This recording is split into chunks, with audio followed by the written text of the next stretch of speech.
Hey everyone, it's me, LPS Blizzard here, and slash Otters AJ, and today we're going to be doing Super Planet Dolan. Sorry if you hear like a really weird buzzing. It's because there's a stupid fly in my room, and it's flying around my work surface, so, and sorry if the lighting's really bad. I mean, it is quite bad. I'm Dolan, and I'm Melissa, so, yeah.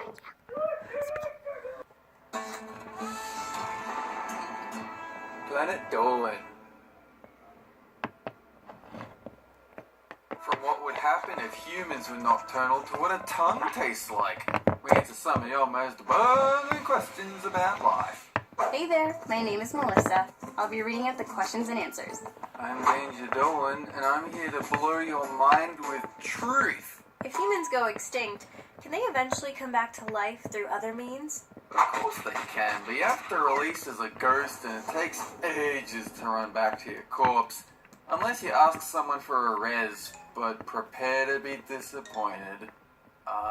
Melissa, sure would be nice if you gave me a quick res. Kinda dead here. Hello? If we're talking about humans slowly dying out of old age, there's always the possibility of cryogenic freezing, which has a tiny chance of working if we eventually found the technology to revive them. Otherwise, if it's a mass extinction, there's always DNA resurrection. But since we haven't even done this with mammoths yet, for humans, it would be unlikely. What would the world be like if dinosaurs were still alive? Uncomfortable. It's already hard enough finding a seat on the train to get to work on a morning. Can you imagine how squish we'd be if dinosaurs got the same rides as we did? And don't get me started on coffees. Don't even mention that word to me. Even though we'd like to think that if an asteroid never hit, we'd have a T-Rex roaming around in our neighborhoods, unfortunately due to the ice age and atmospheric changes, all the big dinosaurs would have likely died off by now, and early humans would have finished off the rest thousands of years ago. But we would have a lot of smaller dinos, such as birds, today. Oh, so that makes you a dinosaur. Called it... Hey, you better be nice to me. I brought you a bunch of coffees. Could a supernova incinerate an entire solar system? No way, man. Supernova is the best ice cream flavor in the world. Well, I guess it's true that I've never tried it before, but one leak can't hurt.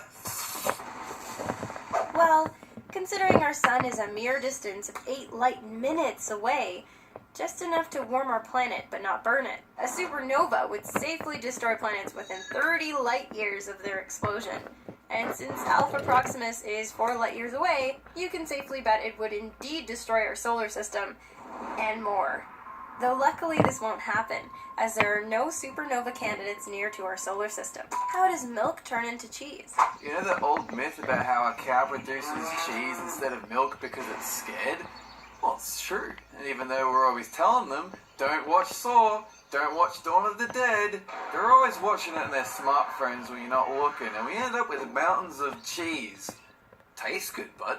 This is a process called curdling, in which bacteria piles up on aged milk. It digests the lactose and produces acid, which makes the milk come out in lumps and have a sour smell. Factories do this intentionally, but they remove the bits that would make you sick so you can safely eat the cheese. This blue cheese is delicious! Dolan, where did you get it? I watched the spooky movie, Paranormal Activity. Does that mean... Yep, I made it. What is the closest evidence we have for extraterrestrial life? When you run out of toilet paper and there's none left. I mean, there's no possible way I used up all 12 rolls so quickly. There is simply no other explanation than aliens snuck into my house, blew their nose, and wiped their stinky butts with my expensive paper, and left in their spaceship. I refuse any alternatives. There is no true objective evidence because all facts and observations should be taken with a grain of salt. But there have been numerous depictions of space vehicles throughout ancient history, and even modern astronauts have gone on record claiming they're very much real and that we've been covering it up.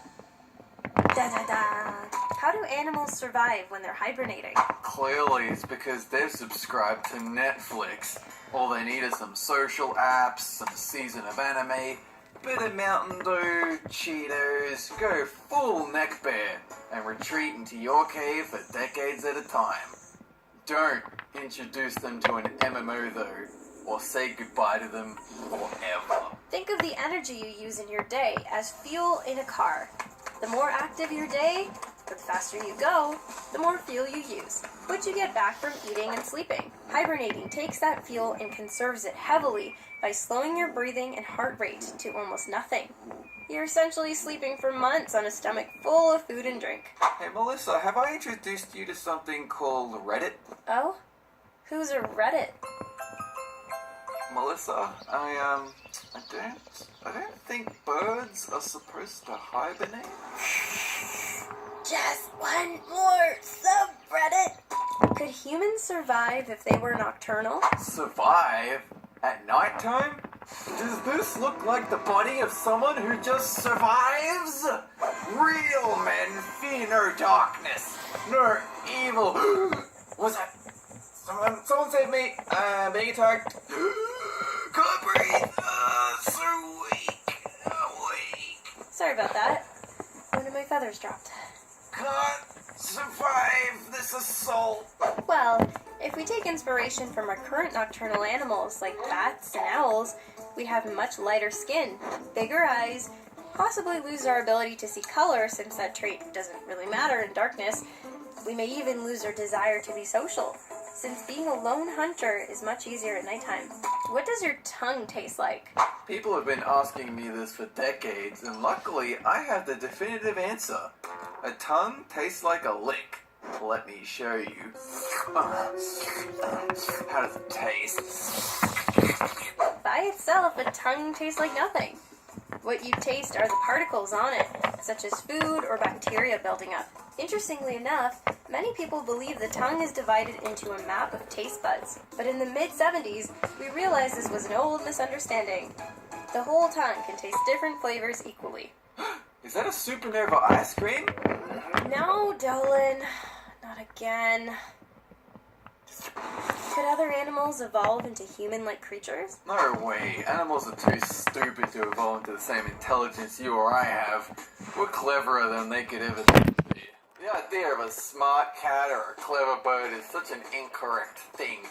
To think this is true, what a laugh! It depends. If big brains are necessary for the survival or reproduction of the animal species, then the answer is likely no. If an ape doesn't have a big brain, does that make us more evolved than it?